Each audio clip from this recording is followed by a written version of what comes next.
doing today? Happy Wednesday. It's a little bit later than usual, but it doesn't matter.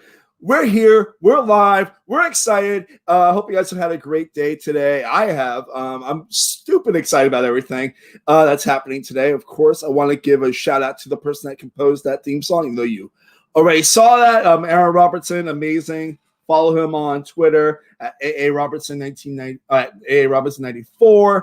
If you like what you see today, you can press the thumbs up. You can subscribe. You'll see that we have other Survivor contestants that have been on the show before, like Larissa Torres, Tony Tebbett from South Africa. But I want to just bring out my guest because I'm so unbelievably excited to talk to her. She is someone that I have the utmost respect for. The first Indian American to play Survivor. Just a really cool person that I've seen, and I'm just really thrilled to bring her out here. Karishma Patel. Hello. Thank you for having me. Thank you for doing this. I'm a big fan of yours, which is I don't mind getting gushy and weird like that, but that's just a real fact about myself because, like you, we're both diehard fans of Survivor. Yes, we have that in common. So when did you get into the show? I started watching live. I think Gabon was the first season that I saw live. Okay. And after that, I was hooked. I watched every season live, and then I've gone back, obviously, and watched the seasons before. So yeah, around Gabon time is when I got into it. Yeah, for me, like I started in the beginning, and then I stopped during Africa, and then when I was living here in New York, I was looking at Map 2 shows, and like the whole cast of Heroes versus Villains walked through. And like Rupert said something to me, and then I'm like, I think I'm gonna go watch the show now. And then I've been obsessed since season 20 again.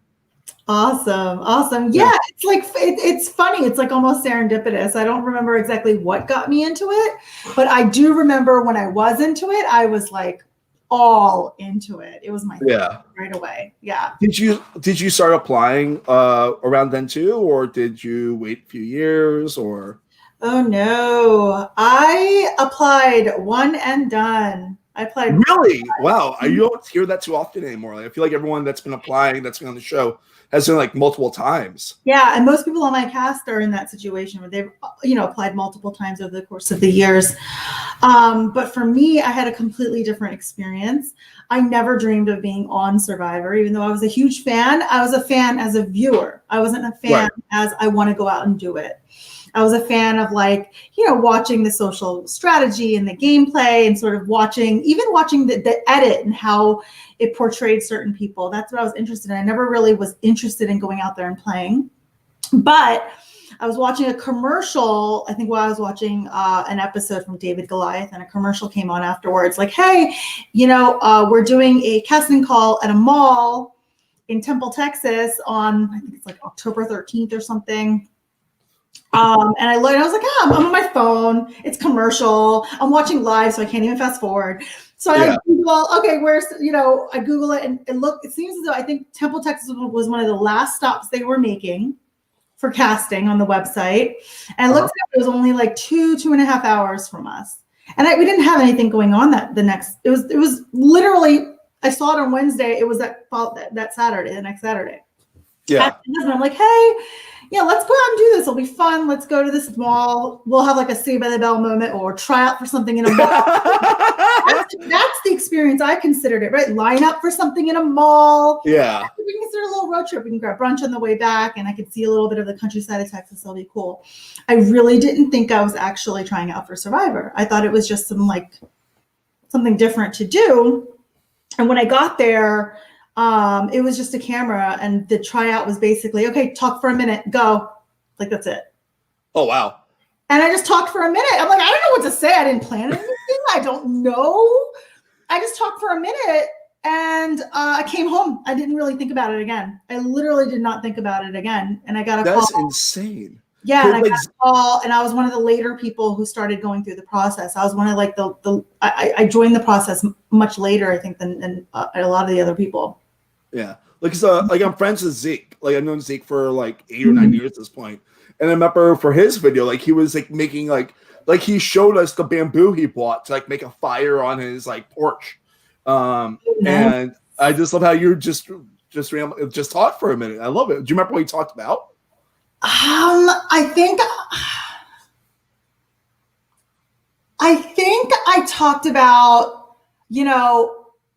I talked about, obviously, I mentioned first, like, look, I'm a first generation Indian American woman. I'm an attorney, and I'm not a doctor or engineer like we're raised to be.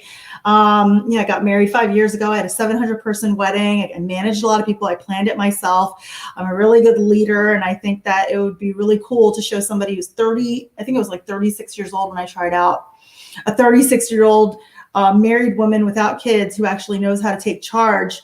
And I have a proven track record of being able to do that. I think I mentioned a couple people whose games I liked in the past, and talked about how I have like a really large social circle, and I'm the one who like plans all the games and kind of enjoys the psychological aspect of Survivor. And that's it. I mean, a minute goes by fast. Yeah. It just goes. I mean, I bet you can already tell I'm a talker. Yeah. Well, I mean, I know that because, like, I mean, I've seen you play games, and like some of my friends have do know you. They were like, reach out to Karishma, like, because you're known as a cool, good person to talk to. Like, I was talking to my friend Laura Holzwasser. That's great. Yeah, and she was just mentioning how bubbly you are. I'm like, I could tell, and like, it's that thing of like, it's one of those things that like stunk about your edit in the show, because I know you were going through a lot of hard times on the show, but like, it's so great. Like when you see you, like when you played Sequester and like other things I've seen you do where you're like fun and in your face in a good way, Yeah, I mean, it was a hard time watching Survivor back. I was completely aware of how it was for me out there. I wasn't under any sort of pretenses. It was really a different experience for me. It was hard for me to come out of my shell. I learned a lot about how I react to contentious situations when I'm uncomfortable. I kind of go into a little bit of a shell. Like, I don't let myself out. I got scared a lot out there. And I think what fear does to you is fear has you stuck in a shadow a lot of the times. So I think I kind of sat in my own shadow, and I didn't have the courage that in retrospect, I wish I did. I didn't have the courage to step outside of that shadow that I do in my actual life.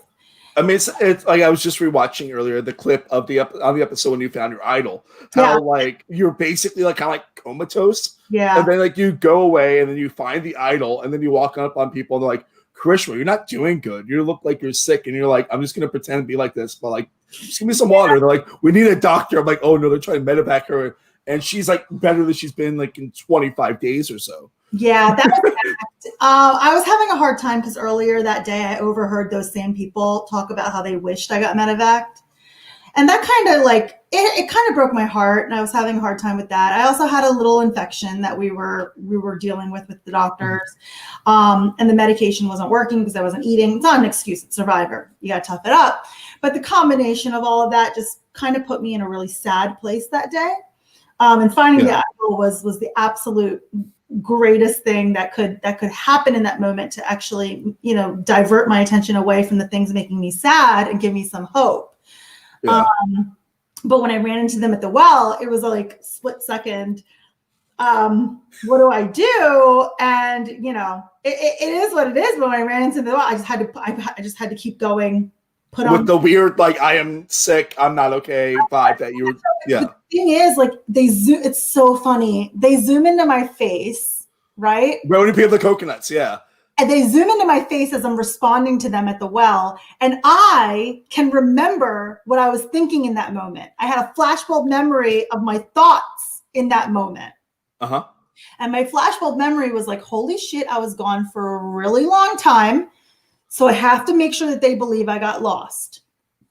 And holy shit, I don't want them calling the doctor, because there is a chance the doctor may pull. You don't know what's going to lead to a doctor pulling you from the game. I had an infection, and it was I was already having some medical issues. So the last thing I wanted to do was see the doctor and risk them finding something. Like something serious, or something that's like more serious than like you can be on an island. Because if there is something serious, you want to be pulled, right? But like in my mind, that's not what I was thinking. In my mind, I was like, I do not have time for this doctor nonsense. And I know why they were doing it, right? They wanted to roll that dice. The doctor would actually pull me. Right. because it's good for them. It's good for the game.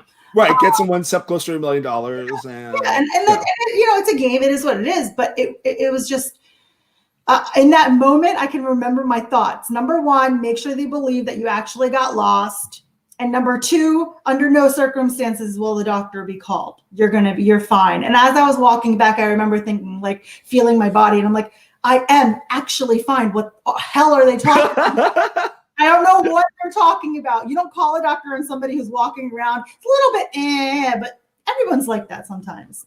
I mean, you don't like, so I am an actor. So like my brain, like I'll never forget like the moment, like, cause I remember when I was watching this like last year, because I think the episode aired basically this time last year when you found the idol. But I remember you just like, I was like going in a circle and I'm like, oh, she's doing a really good job of making it look like she's not there. And like my voice down, taking breaths in certain places. You have to like control that if you really want them to believe it. So I was like, I was actively acting. I want to ask about, actually, I wanted to show this because our friend Naomi. I love her. Yeah, I told you she's a really good friend of mine, and I love her to death, and I've known her for many, many, many years. What was it like when you found out you got cast on Survivor? I found out, oh my God, I remember exactly where I was. I remember that moment. I was on my way to pick up a colleague from his firm to go have lunch with another 2 colleagues who were coming from each of their firms. We all used to work together, and we hadn't seen each other in a while. So we had this lunch planned to all 4 of us who are now at 4 different firms have lunch. And I was on my way to pick the first one up, and I got the call, and I'm just like, holy shit, I need to cancel, but I can't cancel. Pull over. I remember I pulled over when I got the call. I was in the car. I had to pull over. And I was at this lunch, and like I had to keep it together because I'm not supposed to tell anyone. Right. And he got in the car. I had to tell him right away. He was like, why are you crying? So I had to tell him why I was crying, and I trusted him, but I couldn't tell the other 2. So when I got to lunch and I'm sitting there, I'm like, I can't. There's something going on. I can't tell you. Can we hurry up and eat? I need to leave. Like, it was such a weird.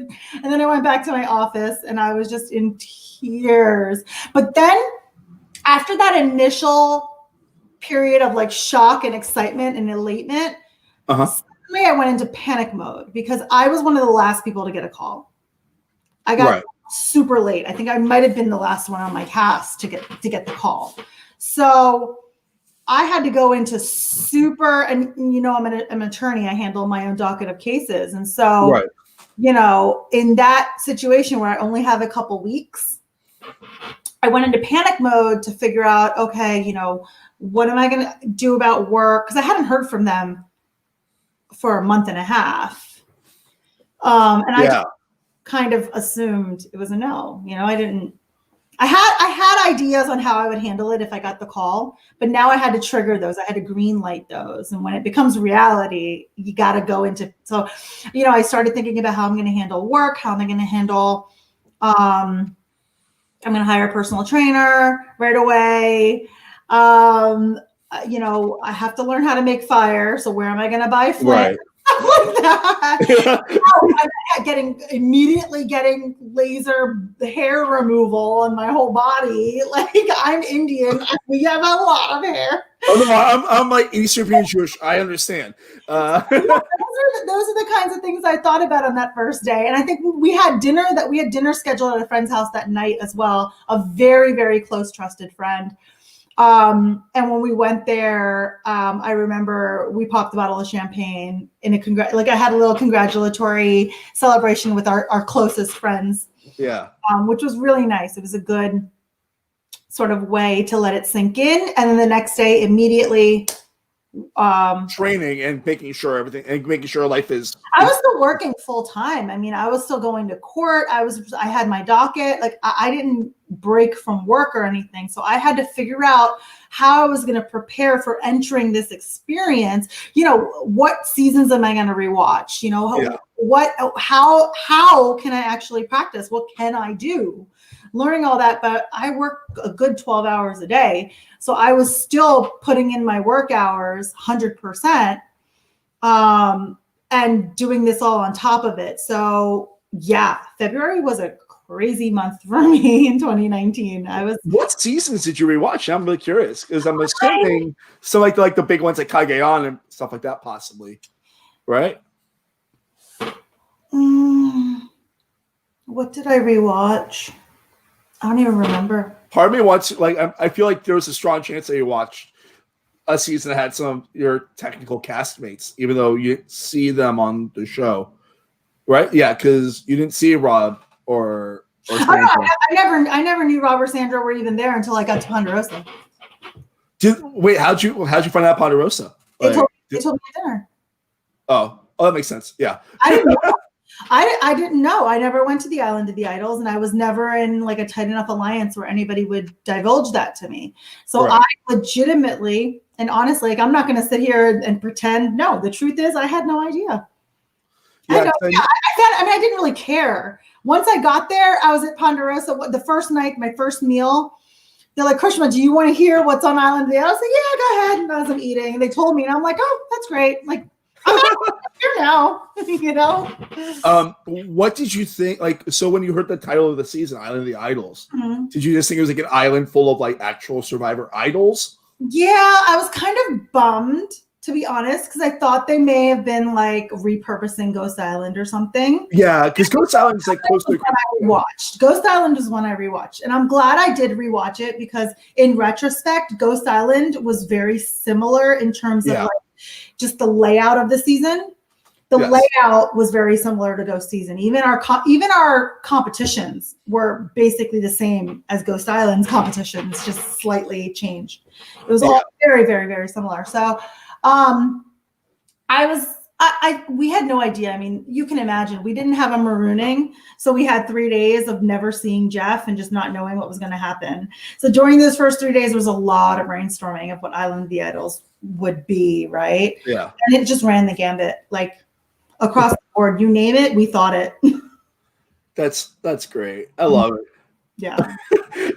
Did you ever get a chance to see the statues? I imagine not, since you No. So when you were watching the show, you're like, well, those are giant statues. Yeah. Well, when people would come back, I noticed one thing was happening. When people came back, we do story time. So we'd sit down, they tell you their story of their experience on the island of the idols. And everybody across the board would always say the same thing. Yeah, I had to walk this long way down the beach. Oh my God, it was like the longest walk. And then there was these 2 statues, like there was one man and one woman, and you walk between them and then you get there. And everybody consistently said that. And so that's what I had imagined, maybe like tikis, like a tiki man and a tiki woman. Yeah. But I didn't put 2 and 2 together. Funny, in one of my confessionals, I do remember playing around when obviously the beginning, the confessionals were like, well, what do you think Island of the Idols is? Right. Who has a really interesting thought. And I remember I went down the wormhole of the word idol. Like, hey, what are some other ways the word, I like doing crossword puzzles, right? And like right. tenets of doing a crossword puzzle is you think of puns, you think of different understandings of phrases and words. And so I went down that wormhole of what could the word idol mean? I think it'll be too literal if it means an immunity idol. That's too simple. That's too literal. So, and I remember saying this in a conventional, like, I think it's a play on words. I think Island of the Idols is a play on words, and we're going to have to figure out what those words mean. I was right. I just never guessed. You were, yeah. I want to bring this up because this just came up in the chat. So I know that like you've done some like online games, and we're going to talk about Sequester in a moment, but if you ever had a chance, Banishment Live is really fun. I just did it this week. It's similar to Big Brother, old school Big Brother. But awesome. Well, hi, Banishment Live. Yeah, Banishment's awesome. I want to bring up because you were so unbelievably amazing in the Survivor Sequester game. It was so fun. It was so mind blowing because I was like, oh my God, Karishma is really, really good. And I believe my friend Louie helped train you, right? Yes, I love him. He's the best. And how lucky. It was just kind of like serendipitous as well that I kind of just like connected with him. And went ahead and took a lot of his advice, and that was awesome. That was awesome. Yeah, like, as I remember, like, watching you just figure everything out was just so cool. Because I remember, because I was preparing for my first game, which was like a week later, I believe. And I just was like, wow, I'm studying Karishma, studying Jamal, enjoying watching Larissa do what Larissa does best. And it was just really cool, like, watching how you navigated every twist. And, like, I think part of the reason why that game is so successful in a lot of people's eyes is because of you. Well, I mean, I don't think it's because of me. I particularly am a very methodical person. Okay. It just comes from, I mean, if there's a set of rules, I will study the rules and I'll apply those rules to my situation. I think it just comes from taking all these bar exams and in a world of rules. And while this game has all these twists, there's also, for me, and I watched my first Sequester game, I think like 6 days before I played. And I was like, I need to figure out, first of all, what are these twists and how do you game them? Statistically speaking, what move has your best probability of success? And that's the way I went into it. And I had, like, with Louie's help, I had help from Brent Wolgamott. I had help from Jordan Kalish, and all great people. A couple other people as well. A young lady named Sarah. They sent me a lot of really, really good advice, and I kind of cross-referenced it all. And I just wrote down all the twists, and I wrote just point blank, one line, what you're supposed to do. That's it. Like, from the first, if you're in a room of 4 and you have to nominate one person, I think the rule said be the first one to talk and be the first one to say who it should be. Yeah, that's all the rules. Commercial wisdom. So yeah. It's just, well, I mean, I should, like, the way I said that, I feel like it was really enjoyable to watch you. Like, you're one of the reasons. You are one of the reasons, but there's also like 20 million reasons why it's an amazing, like, game, and watching how everyone played so well. It was just so much fun. I remember that Final Four where everything was just going crazy, and like you and Kelly were like going at it, and Abby Maria is just drunk and delightful. For me, it's like, it was so much fun, and like I know a lot of people fell a little bit in a different world, but like for me, it was all game. Yeah, completely game. I overheard. I'd go into a room, and during that 2-3 second lag, I would overhear so many things, and like it wasn't personal. It was a game. As long as the comment was, we need to get Karishma out because of this, and it's not, because she's this kind of person, or she's annoying, or this and that. If it was game related, I respect it. And so for Kelly, it was a mistake I made. I went too hard on her. I did. I think about it, and I realized there was a much subtler and nuanced way to follow that rule. And I was just like high on Red Bull and life. Hey! My friend David told me that his mom taught you, right? Yeah. She was my 5th grade, I believe, science teacher, and one other topic. But I remember I was doing really bad. I got like a D in science. I remember in her class having to dip those strips in an acid and a base. Yeah. And I remember that from her class. But anyway, I digress. But point being, I loved it. Like, as soon as when I was voted out, like, I was smiling, I was laughing, because I really had a good time. That's what it was. Yeah. And I would be remiss if I didn't bring this up, because I have so many friends. Like, I pretty much everyone that was in that circle game that Kalish and Naomi hosted. So my friend Michael J. Clark asked me to ask you what the E in Chuck E. Cheese stands for. Oh, wait, didn't we talk about it? Oh my God, why is my memory failing me? I mean, I looked it up, but I don't know if it was a weird bit thing. It sounds like it might have been a bit thing. We were in an alliance together early on. Chuck E. Cheese alliance. It was awesome. I had so much fun playing that too. It took up my entire Easter weekend. It was the greatest thing ever. But yeah, we were in a little alliance together. It was fun. But we started talking about Chuck E. Cheese, and I think I might have mentioned, like, Chuck E. Cheese pizza is delicious. Like, it's the best pizza. It's so good. And then somebody did mention like what the E in Chuck E. Cheese stood for, and I completely forget. But yeah. I mean, I looked it up. It's entertainment. There you go. But I know we're getting close to running out on time. I know you're big on TV and like watching cool TV shows. What have you been watching recently? Oh my gosh, I'm like binging anything and everything. I have a bad case of insomnia. I only sleep like 4 or 5 hours a night. So I'll just like put something on and just watch it all the way through. I finished Queen's Gambit, which was I finished it last night. I loved every second of it. Yeah. It was awesome. And it's one of those shows where you're happy it's a mini series. Like I don't want a season 2. Yeah. I don't want it to go on. I like the story they told and I'm happy with the story. So I really like Queen's Gambit. And then on all the way the other side of the spectrum, I finished a show called Dash and Lily on Netflix. I've heard I need to see it also. It's like a high school Christmas. Yeah, but it's fun. I mean, I love those kinds of shows. That's just kind of like a mind relaxer and it's just cheesy and it's cute. And I used to live in New York City. I actually lived across from the Empire State Building for a couple of years, right in Midtown.